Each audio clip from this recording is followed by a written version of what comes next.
Bueno, muy buenos días.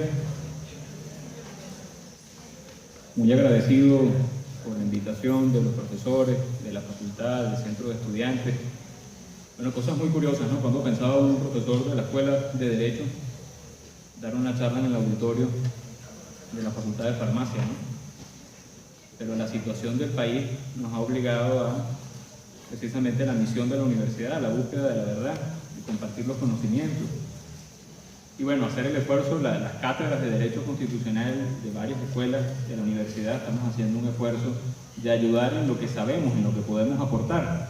Igual que cada uno está haciendo un esfuerzo, cada uno de los venezolanos está haciendo un gran esfuerzo desde su academia, desde la universidad, desde la calle, desde su casa, desde su barrio, en tratar de buscar una solución al problema que vive el país. Bueno, igual que Eduardo, voy a tratar de no entrar en términos muy complejos, muy jurídicos, porque yo sé que fuera de los abogados nos ven los abogados como con miedo, porque usan unos términos muy enredados, capaces de enredar y convencer a cualquiera.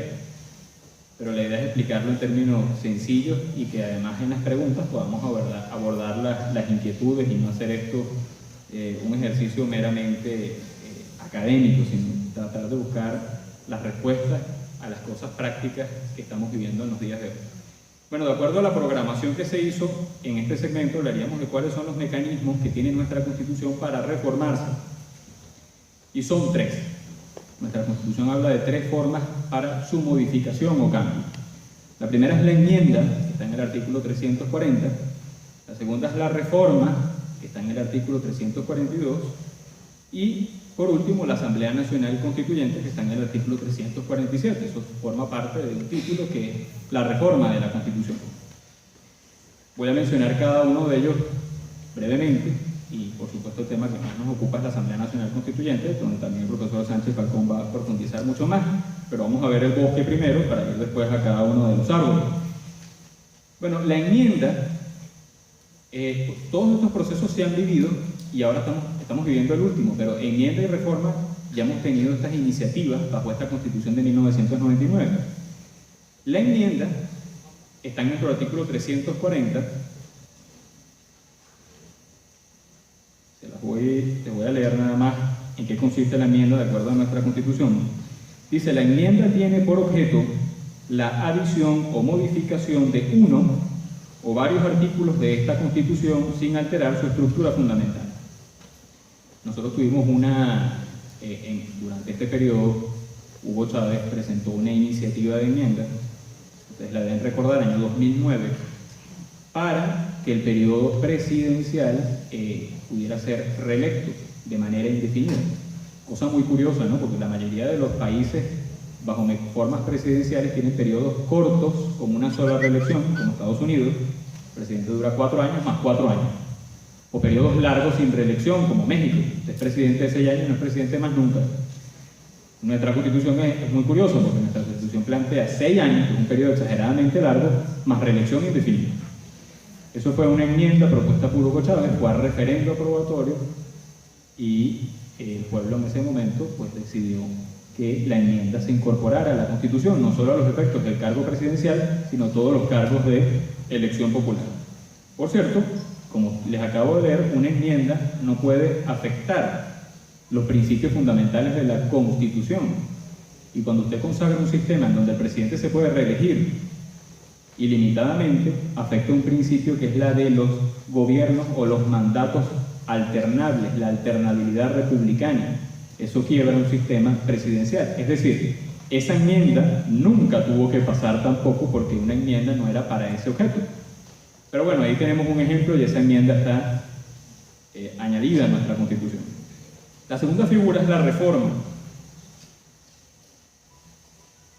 La reforma la tenemos en el artículo 342 de nuestra Constitución. Y también el país, y ustedes recordarán, año 2007, diciembre del 2007, se presentó un proyecto de reforma que fue rechazado por el pueblo.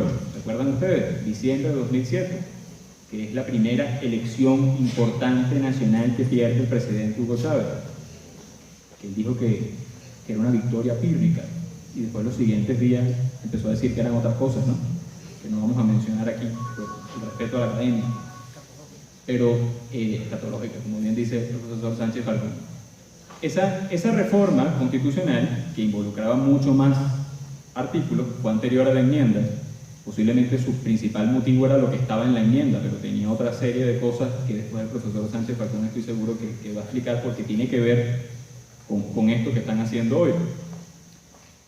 La reforma constitucional, de acuerdo a nuestra Constitución, dice que tiene por objeto una revisión parcial de esta Constitución y la sustitución de una o varias de sus normas que no modifiquen la estructura y principios fundamentales del texto fundamental. En aquel momento, ese proyecto de reforma también afectaba la estructura, especialmente la estructura del poder público. Cosa muy curiosa en esa reforma, había un artículo que decía que la soberanía no se ejercía a través del sufragio ni de elección alguna. ¿Recuerda ese artículo, no? Cosa que, por cierto, está ahorita latente en este momento porque quieren ir a una constituyente que no provenga del sufragio ni de elección alguna. Ese artículo de la reforma decía que la soberanía y la expresión de la gente, en pocas palabras, dependía de la naturaleza propia de las organizaciones. Un discurso absolutamente vago, indeterminado, que sabrá Dios a quién iba a decir cuál era la naturaleza propia de las organizaciones y cuáles eran las organizaciones. Lo cierto es que esa reforma fue rechazada, sin embargo, por vía legislativa de manera inconstitucional. El presidente de la República y la Asamblea Nacional de aquel entonces igual dictaron todo el bloque de leyes del Poder Popular, modificaron todas las estructuras, afectaron nuestros municipios, nuestros estados, modificaron la estructura de descentralización que tiene el país.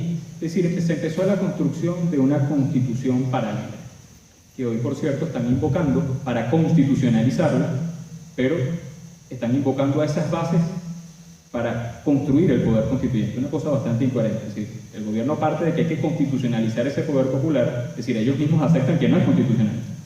Pero para constitucionalizarlo llaman a una Asamblea Nacional Constituyente en la cual sus voceros vienen de esa estructura del poder popular que no está en la Constitución. Por ahí es bastante incoherente el asunto. Pero en realidad, si usted profundiza en el concepto de enmienda y de reforma, una interpretación literal no se diferencia mucho. En realidad es una modificación de una o varias normas. Hay gente que ha dicho, bueno, que la enmienda es algo más pequeño y que la reforma es algo más grande. Sin embargo, la dimensión de lo pequeño y lo grande en este caso no depende de la cantidad de artículos, sino de lo que usted modifique. Yo creo que en buena parte eso fue un ejercicio de la Constituyente. La Constituyente preveía dos mecanismos, que era la enmienda y la reforma general. La enmienda para algo parcial, la reforma para una revisión completa de la Constitución, pero después vino la figura de la Asamblea Nacional Constituyente, la reforma terminó siendo no general sino parcial y la Constituyente es la que puede revisar de manera completa la Constitución. Pero enmienda y reforma estrictamente en su contenido, en su sustancia, más allá de los procedimientos, no se diferencian. Pero bueno, nuestra Constitución no crean ustedes que es obra de grandes jurisconsultos. Es decir, una constituyente atropellada y hecha en escasa... La Constitución de la República se discutió en 2 meses. Se empezó a discutir los primeros días de octubre y terminó los últimos días de noviembre para ir al referendo aprobatorio el 15 de diciembre. Es decir, 2 meses, no crean ustedes que se hace algo muy acabado. Bueno, y finalmente tenemos la Asamblea Nacional Constituyente, que está prevista en el artículo 347. Este artículo que ha sido muy citado en estos días. El artículo 347 dice que el pueblo de Venezuela es el depositario del poder constituyente originario. En ejercicio de dicho poder, puede convocar una Asamblea Nacional Constituyente. Es decir, ¿quién puede? El pueblo. Están hablando del pueblo. Por cierto, el pueblo somos todos los venezolanos. No es que hay una parte que es pueblo y otra parte que no es pueblo. Somos todos los venezolanos. Con el objeto de transformar el Estado, crear un nuevo ordenamiento jurídico y redactar una nueva Constitución. Creo que, bueno, ya esta expresión es bastante exagerada, ¿no? Todo esto que ha llevado a esos términos muy románticos de refundar la República, hacer el país de nuevo, esas cosas no son en lo fáctico real, eso no es posible. Y además otorgar esa serie de poderes a una asamblea es bastante peligroso. Pero lo cierto es que el objeto fundamental de una Asamblea Nacional Constituyente es hacer una Constitución. Y nuestro artículo 347 dice que es el pueblo el que lo convoca. Ya vamos ahorita a entrar en otro tema que es la iniciativa presidencial y diferenciarla de la convocatoria. Ahora, el problema del país es hacer una constitución. Ya vemos que el objeto fundamental de una constituyente es hacer una constitución. El problema de Venezuela es hacer una constitución. Pareciera que no, ¿verdad? Es más, si se considerara algo revolucionario hacer constituciones, déjenme decirle que en Venezuela es lo más conservador que existe, porque es lo que se ha hecho a lo largo de toda nuestra historia. Es decir, ya tenemos a cuestas más de 27 constituciones. Algunas con modificaciones pequeñas, otras más profundas, pero parece que el hobby es cambiar la constitución. Países desarrollados, países que han logrado un nivel de prosperidad admirable, como los Estados Unidos de América, nada más han tenido una sola constitución, que es la primera constitución escrita del mundo, y nada más tiene 7 artículos. Nosotros tenemos 350, porque creemos que mientras más le metamos a la constitución es más importante. Países como Inglaterra ni siquiera tienen una constitución escrita, unitaria. Se basan en una costumbre constitucional y en una serie de textos que tienen rango constitucional y que están dispersos. Y fíjense Inglaterra, que además fue nada más y nada menos que la cuna de la Revolución Industrial. Nosotros no, nosotros creemos que hay que hacer constituciones para cambiar el país. Ya vemos que ese no es el caso. El problema de Venezuela más bien es cumplir la Constitución. Cumplir la Constitución sería lo más revolucionario de nuestra historia, porque pocas veces se cumple. Pero bueno, ese es el esquema y esa es la primera pregunta que hay que responder. Si la figura que está aquí es la que responde a la crisis política que vive el país. Obviamente que no, y posiblemente el gobierno tenga poco interés en hacer una nueva constitución, sino que es parte de una estrategia política para aprovechar los poderes o las circunstancias que implique este tipo de cuerpo colegiado que llamamos Asamblea Nacional Constituyente. Paso siguiente, debemos diferenciar la iniciativa de la convocatoria. Si ustedes revisan la Constitución, artículo siguiente, 347, 348, dice que la iniciativa de convocatoria, porque la convocatoria la hace el pueblo, pero la iniciativa, es decir, vamos a iniciar el proceso, le corresponde, o le puede corresponder, podrá tomarla el presidente de la República en Consejo de Ministros, la Asamblea Nacional mediante acuerdo de las 2/3 partes, los consejos municipales en cabildo mediante las 2/3 partes de los mismos o el 15% de los inscritos en el registro electoral. En este caso el presidente de la República en Consejo de Ministros hizo un decreto, fue el 1 de mayo, lo llevó al Consejo Nacional Electoral y el presidente de la República no toma la iniciativa, sino que el presidente en el decreto convoca directamente él a una Asamblea Nacional Constituyente pasándose de largo el artículo 347. Es cierto que en esto hubo un debate muy importante en la Asamblea Nacional Constituyente en el año 99, debate atropellado. Por cierto, ayer Elías Agua hablaba en un acto con el presidente y mencionaba el diario de debates y de lo que se había discutido. Si usted revisa el diario de debates de la Asamblea Nacional Constituyente, hay que verlo en dos fases, porque se discuten, hay dos discusiones, primera y segunda discusión. En la primera discusión, se presenta el anteproyecto de Constitución y se discute. La Constitución era más larga todavía. La Constitución llegaba prácticamente a 500 artículos. Después fueron reduciendo.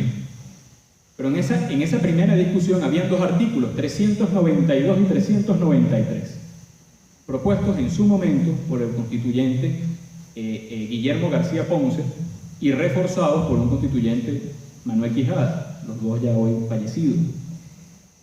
Y uno de esos artículos establecía claramente la figura del referendo para preguntarle al pueblo si queríamos una constituyente o no, y segundo, para que las bases comiciales o electorales fueran al referéndum. Y el segundo artículo tenía que ver con que la Constitución y los demás actos de la constituyente fueran a un referéndum aprobatorio. El único constituyente que se opuso fue Elías Agua. Y Elías Agua decía que no, que eso no podía ser, que no podíamos regular los procesos constituyentes de aquí al futuro, que ya el pueblo decidiría. Menciona el pueblo, ¿no? El pueblo decidirá cómo es su mecanismo, su forma para regular su constituyente, no lo podemos hacer hoy nosotros. Y quedó aprobado así. Lamentablemente en segunda discusión, que yo creo que no habrá llegado ni a 5 minutos, bastante apresurado, pasada las 6 de la tarde, desaparecieron estos dos artículos. Pero lo cierto es que en el fondo, inclusive en la misma intervención de Agua, se entiende que es el pueblo el que decide cuáles van a ser sus mecanismos, no el presidente de la República el que va a usurpar la voluntad popular y va a decidir él. Ya de antemano el presidente va a decir que si queremos ir a una constituyente o no, y de antemano nos va a decir cómo se va a elegir y cómo se va a conformar esa Asamblea Nacional Constituyente, que son las famosas bases comiciales o electorales. No voy a entrar en ese tema, sé que el profesor Sánchez Falcón tiene más trabajo en esa área de cómo se pretende elegir una constituyente en base a una estructura que no está en la Constitución y que no va a depender del sufragio universal, directo y secreto.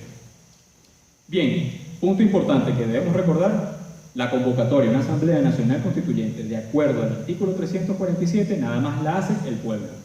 El presidente tiene iniciativa para que el Consejo Nacional Electoral convoque un referendo y le pregunte al pueblo si quiere o no una Asamblea Nacional Constituyente y, en caso de quererla, bajo qué bases comiciales. Listo. Muy curioso, porque el presidente fue a la sede del CNE y aparecía Tuisay Lucena, que tenía meses que no aparecía. Apareció, y por cierto Tuisay Lucena habló muy bien de la constituyente. O sea, ya el árbitro electoral dijo que el mecanismo era estupendo, una cosa fenomenal, que esto garantizaría la paz del país y tal. O sea, es decir, ya emitió opinión la rectora del Consejo Nacional Electoral, cuando es el pueblo el que decide si ese es el mecanismo o no para garantizar la paz del país. No debe ser impuesto, porque eso lo decide la soberanía popular. Otro punto importante es que en nuestra Constitución no aparece la figura de un referendo aprobatorio tampoco para la Constitución. Lo establece para la enmienda y lo establece para la reforma, pero no para una nueva Constitución, sino que dice que debe ser promulgada en la Gaceta Oficial por la Asamblea Nacional Constituyente.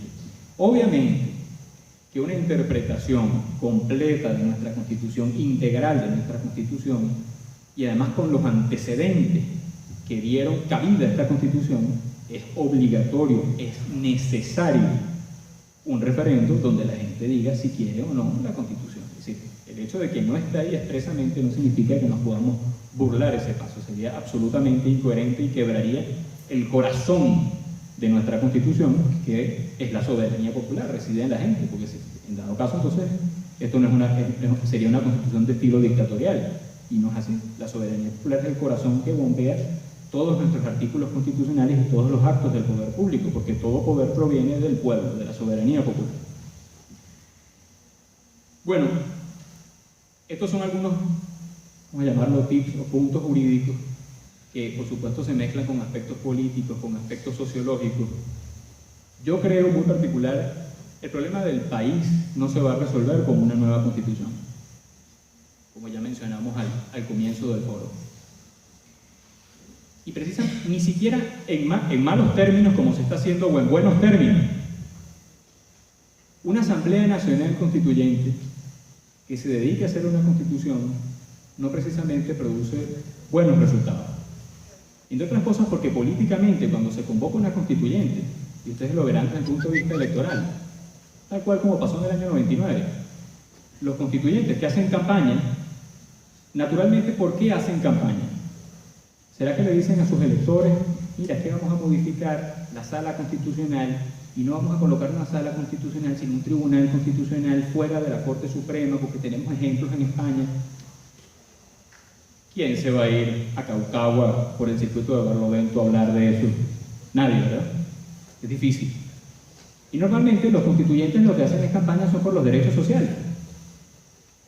Entonces, al final todos los constituyentes que llegan a una asamblea se transan por cantidad de derechos sociales. Si tú fuiste por los artesanos, por los trabajadores, meten de los derechos de las amas de casa, de los recreadores, de los deportistas. Ahorita que nos quieren un capítulo entero para los derechos de los jóvenes. ¿Será que la Constitución, por tener un catálogo de más de 100 derechos sociales, significa que sean verdad? ¿Que sean reales? Obviamente que no. O sea, una constituyente de estas características, donde los constituyentes tienen un tiempo limitado de trabajo y donde lo que buscan es satisfacer las necesidades de sus electores, no digo todos, pero una mayoría propio del sistema que conduce este tipo de asamblea, lo que ocurre al final es una constitución hipertrofiada, con 350 artículos o más, que encierra dentro de ella misma contradicciones. Esto es una opinión muy particular. Yo creo que las mejores constituciones son las que hacen los congresos, porque cuando se elige un congreso, y mediante un mecanismo de una enmienda o una reforma, los congresistas son electos por un periodo de 5 años. Pueden satisfacer la necesidad de sus electores en múltiples temas. Ejemplo de ello fue nuestra Constitución de 1961, que se discutió, habían sesiones en el Palacio Federal Legislativo, ese que está ahí en el centro, y a las 4 o 5 de la tarde había una comisión de ilustres parlamentarios, senadores y diputados, cruzaban la calle, iban a donde estaba la sede de la antigua Corte Suprema, ahí al lado del Metrocenter, y ahí se quedaban hasta altas horas de la noche, discutiendo concienzudamente, convocando a todos los actores sociales para hacer una constitución mucho más sana, que gozara del consenso de nuestra sociedad. Y por eso la Constitución del 61 fue firmada por adecos, por copellanos, pero también por gente de izquierda, una constitución que gozó de unanimidad y que por tal razón ha sido la constitución de más larga vigencia en nuestro país. De tal manera que el tema de constitución hay que verlo, hay que revisarlo. Las constituyentes hay que revisar si ese es el mecanismo, a lo mejor en un futuro ver cómo modificamos y hacemos mejor nuestra constitución. Bueno, yo creo que la tarea, y esto para concluir, la tarea de nosotros como universitarios, como académicos, como estudiantes, como profesores con el país en este momento es más importante que nunca. Hemos sufrido en estos meses unos ataques despiadados a la universidad. Hace unos días creo que fue el hotel de Maracay, dentro de la propia universidad. El rector hablaba ayer de varios estudiantes que simplemente por decir algunas 4 palabras, la Guardia Nacional los valió, y hay unos que están en estado crítico. Esperemos que hoy, mañana salgan de esta situación. Pero la universidad tiene que manifestarse. Y esto me recuerda a mí un hecho que ocurrió en la Universidad de Salamanca. Estamos hablando del 12 de octubre de 1936, día de, como los españoles llaman, Día de la Hispanidad. Se celebraba un acto académico en el Paraninfo de la universidad, que es como el aula magna. Ese acto lo presidía el rector magnífico, Miguel de Unamuno, y había unas clases introductorias al grupo de estudiantes que iniciaba la universidad. Estábamos en vísperas de la Guerra Civil Española.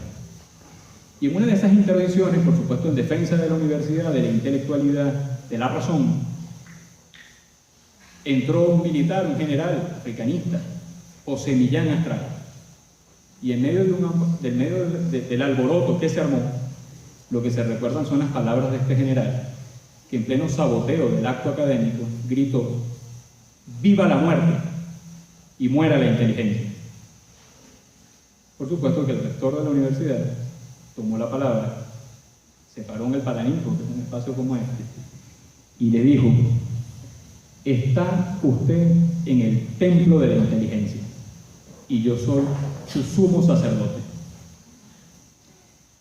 Y después de explicar razonadamente las circunstancias políticas y sociales de España, le decía a este general, y a lo que representaba este general, le dijo una frase lapidaria. Le dijo: ustedes podrán vencer porque tenéis sobrada fuerza bruta, pero no podréis convencer porque le falta razón y derecho en esta lucha. Yo estoy seguro que nuestra tarea, nuestro gran esfuerzo, tiene que ver con el convencimiento. Este foro es un acto de razón, un acto académico. Y déjenme decirles que estas cátedras no estamos solamente en las aulas universitarias. Precisamente hoy en la tarde creo que está el profesor Ferrer en una plaza pública en el municipio de Sucre. El profesor Nelson Chito y Larroche está hoy en Río Chico, en el municipio de José Antonio Páez, en el Barlovento Mirandino. Yo precisamente hoy, al terminar este foro, salgo a dictar un foro que tengo a las 4:30 de la tarde. Pero no crean ustedes que es un aula universitaria. Es a las sombras de nuestro templo de San Antonio de Padua, a orillas del río Unare, en Clarines. Y mañana estoy en Sabana de Uchire. Pasado mañana estoy en Guanape. Estamos hablando donde termina el llano y se quiebra y se comunica con el mar Caribe. Estamos recorriendo la geografía de Venezuela. Y los invito a ustedes, cualquiera de ustedes, que tenga una iniciativa para hacer una actividad, un foro, una asamblea, una reunión, pues estamos a la orden. Esa es la tarea, eso es lo que nos corresponde ahora. Así que muy bien, muchas felicidades. A nosotros no nos falta derecho y razón en esta lucha. Vamos a recuperar a Venezuela. Muchas gracias.